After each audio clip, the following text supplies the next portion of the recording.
Good evening. Welcome to Columbia Law School. My name is Michael Gerard. I'm a professor here at the law school and director of the Sabin Center for Climate Change Law, which is co-sponsoring this program together with Columbia's Earth Institute. David Sive of the Columbia Law School class of 1948 was one of the founding fathers of environmental law. When he passed away in 2014 at the age of 91, the law firm of Sive, Paget, and Rizal, which he co-founded, very generously made a contribution to Columbia Law School, which, among other things, allowed us to begin this annual lecture series, the David Sive Memorial Lecture in Environmental Law.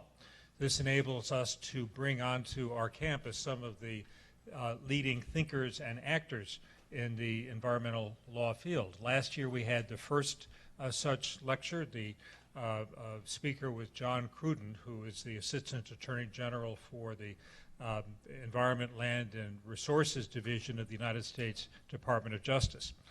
Tonight is the second of these lectures. Before I introduce this evening's speaker, I'd like to call upon Daniel Rizal of the Sive, Paget, and Rizal law firm.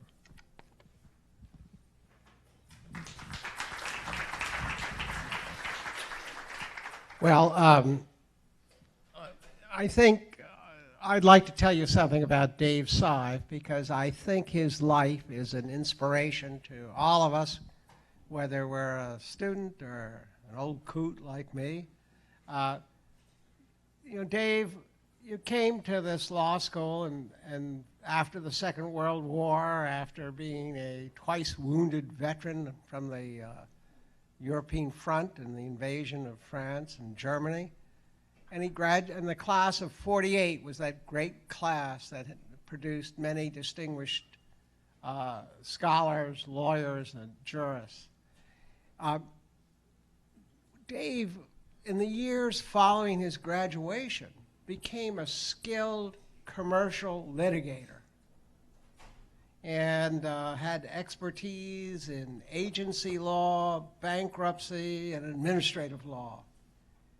And he was there when he sensed that something could be done with those skills for the public good. And what Dave did was to pick out issues that would galvanize public opinion and martial enthusiasm for the then emerging environmental movement. And the cases that he picked out were major investments in time and effort and professional skill. They were not somebody getting up and sounding off at a public meeting and then disappearing, which, when you think about it, does a great disservice to the rule of law, because people then do not understand that you don't achieve anything by hot air, but you achieve things by hard, trench by trench lawyering. And Dave was a master at that. He was a great litigator and he had a great concept of how to frame ideas that would advance the cause of environmental value. And he succeeded in doing that. But he was more than, I think, a skilled litigator. He was somebody who really understood the interplay between politics, law, and public opinion politics. And he worked and when he had a matter, he worked all three of these factors to achieve an end that advanced the public good. Well, Dave was considerably more than a skilled litigator doing the public good. He was an educator and a mentor to young lawyers. I can't tell you how many people have come up to me in my public appearances and said, Dave Sive was a major factor in my life. He really spent time with me and talked to me about my career. And then, of course, Dave was a member of the adjunct faculty here. And that was at a time when we did not have such a sophisticated environmental program, and he was the progenitor of those programs. But most of all, I think Dave Sive always took time out to help his peers and those who were more junior to them with some advice, analysis, and a good word and a hand up.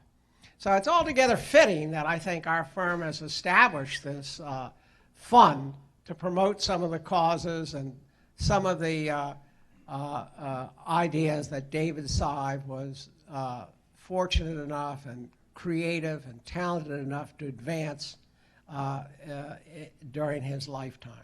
And the final comment I have is I think all of us would aspire to have a career as David Sive would, and this is in this lecture and the whole series of lectures, I think, therefore, are a pretty fitting memorial to Dave Sive.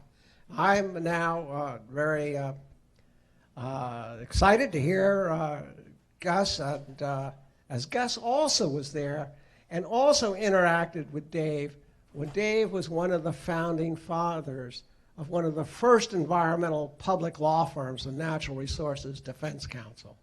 So, Mike, you're going to introduce Gus a little further.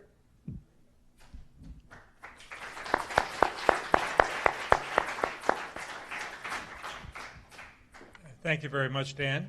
In the world of environmental law, the career of Gus Speth is legendary.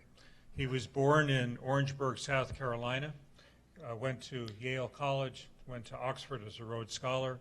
After graduating from Yale Law School, he clerked for Justice Hugo Black.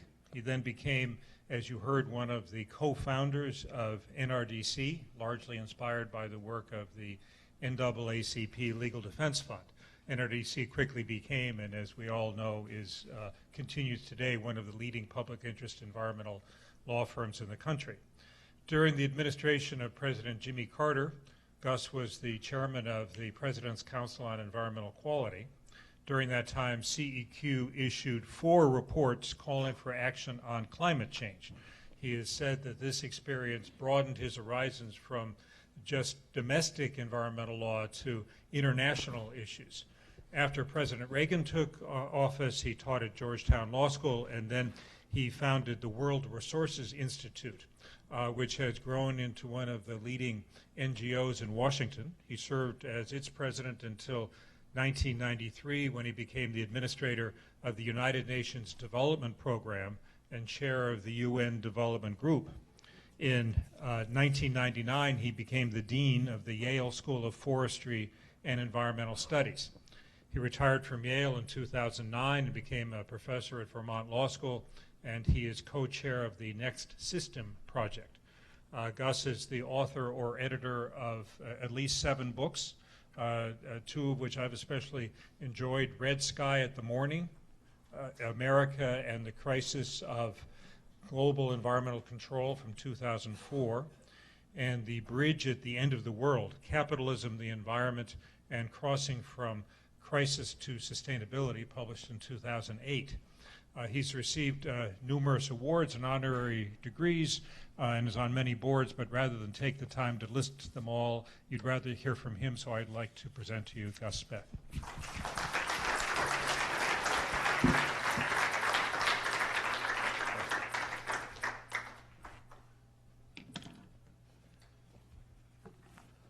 Well, good evening, everyone. It's great to see you all come out on this nice night, and I really appreciate it.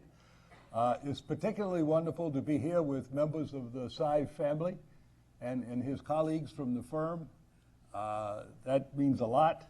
And I think, Dan, thank you for and your firm for creating this opportunity. I'm really honored, and it's also a great pleasure to see some old friends here. I was told to keep it rather short, and I didn't do that one time at Yale, and I ran over badly, and I apologized, and one of the students stood up and said, "It's okay, Dean Speth, there's a calendar on the wall behind you." And so I have my watch tonight. All the groups that, and thank you, Michael, for inviting me and for that warm introduction. I all the groups that Michael mentioned have done better after I left. I must begin with by one of my favorite stories, and it's a story about David Sive. He's one of my heroes. And in the fall of 1968, I was riding the New Haven Railroad, some cars from which still exist on Metro North, into New York City, and reading the New York Times. And I read a story about the NAACP Legal Defense Fund and the work that they were doing, and another story about some environmental issue. It occurred to me, wow, why don't we establish an NAACP Legal Defense Fund type environmental group for the environment? And that was a little epiphany that I had, and we were worried about finding the money to support our group, and I was worried that we didn't, the word environment wasn't even used like it is now. And at Yale, there were no environmental law courses, no case books, and Yale had very little to say in the field, and to the best of my knowledge, other law schools didn't either at that point. But I asked around, and I did get the name of one attorney who was said to practice environmental law, and that was David Sive. And so I beat a path to David Sive's door, and he welcomed me warmly. And he mentioned something in our conversation